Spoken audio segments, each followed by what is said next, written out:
Hey guys, welcome back to the Curly Reader. My name's Amanda, and today we're going to be doing a flip through of my 2021 reading journal.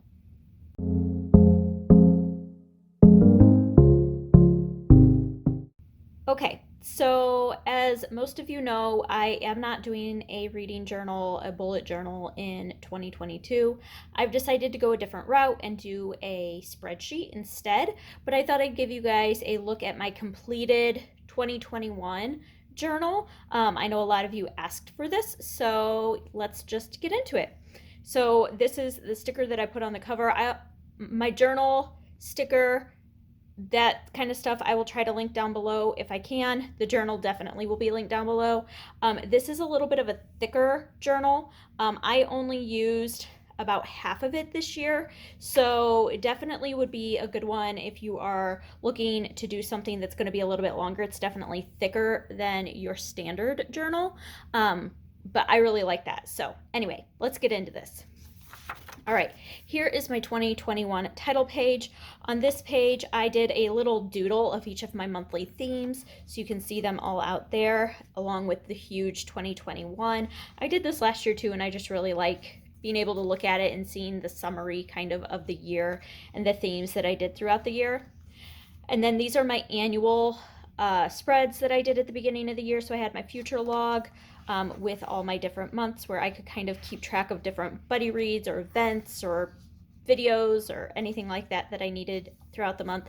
I did a little, I don't know, not Dutch door maybe? Is that what this is called? I don't remember. But I really liked having this here. My goals and my TBR, I did my goals on this side and my TBR on this side, and you can kind of see how I did there. Being able to mark each of the boxes off as I went along.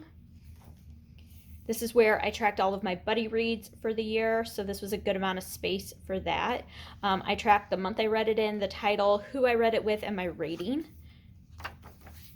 And then these are my 2021 stats. So here I have my physical versus audio, just being able to see how much I read throughout the month, with a book stack. And then over here, I did star rating, middle grade, young adult, adult, and if I got it from the library or I owned it. And then each of the months was color coded, so I can kind of see how much I read and like in which months I read them.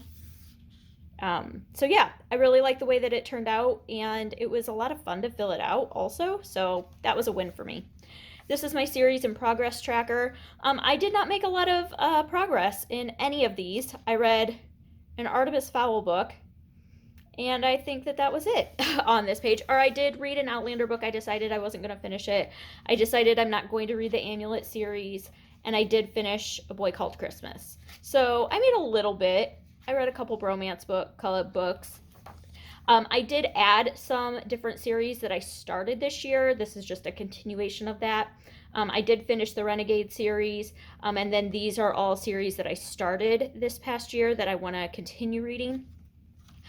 This was Chantel at Chantel Reads All Day. This was her annual reading challenge. So I have each month with the prompt, and then I put a little picture of the book cover there. Sorry, my tongue got tied there for a minute. But I put a little picture of the book cover and for, which book I read to fulfill each of those prompts.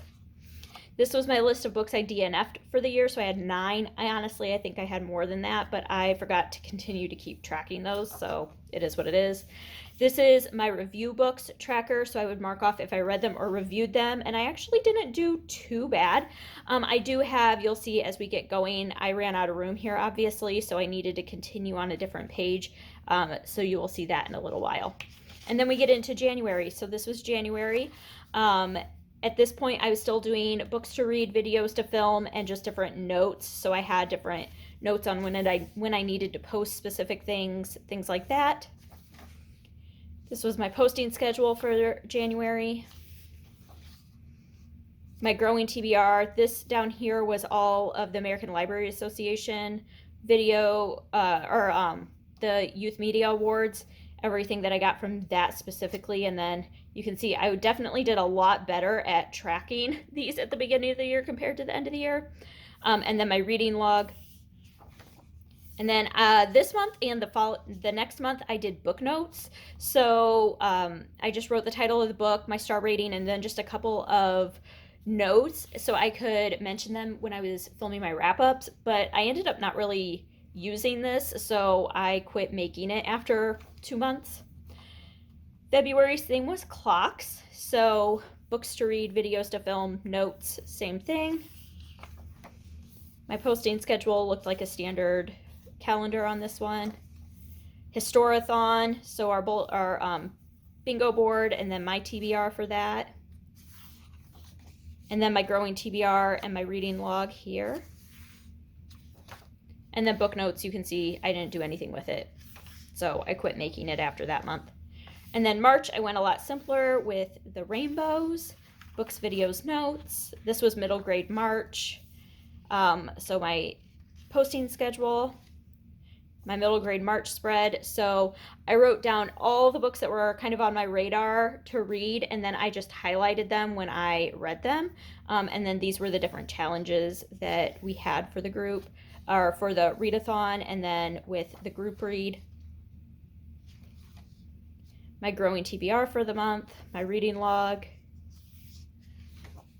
April was daisies. I loved this spread. This was just so simple but super effective. And this was the month that I stopped breaking it down by like books, videos, and I just did my reading plans, so I could just kind of put whatever I wanted to there instead of having it broken down. My posting schedule, so a little bit of a different layout for that month. My growing TBR, I decided to turn on its side, and I continued doing it on its side from this point on. It gave me more space to write, and I really like that. And then my reading log. This is probably my favorite theme that I have done to date. I love this theme so much, the hot air balloons in May. I love the color scheme. I loved this spread. I also love hot air balloons, so I may be a little bit biased. My posting schedule, my growing TBR, and my reading log. And then this is probably my other favorite spread, was in June, and I did a Friends theme. I think this was the month that the reunion came out, and I was obsessed with the reunion, and so I wanted to do a Friends theme. So I had my reading plans here, my posting schedule. I loved this. This I was so proud of. I loved being able to kind of do this in the Central Perk theme, but make it my growing TBR, and then my reading log. And then July I did with crayon, which was a little bit different. Posting schedule, you can kind of see that some of the crayons started bunching up there. My growing TBR, my reading log. My growing TBR was very small that month. And then August, I hate this theme. I hate the color scheme. I was not happy with this at all. And this was definitely, I hit a major, major funk that month. Posting schedule, my growing TBR and reading log. And then this is where I put in my review books continued. And I just started writing down the remainder of my review books. And then we got into like a camping outdoors theme for September, which was a lot of fun. My to-do series September, I did a bingo board for. Book-oplathon. My posting schedule. And then my growing TBR and my reading log. October, this was super simple, but I loved it. So my to-do list, my posting schedule, and then my growing TBR and my reading log. I don't know why my bookmark's here, not for any specific reason. November, once again, super simple, but I loved the way that it turned out with the paper airplanes. Another historathon. This is when we did our little mini historathon, and Nonfiction November was kind of a bust for me this year. My posting schedule, growing TBR, and reading log.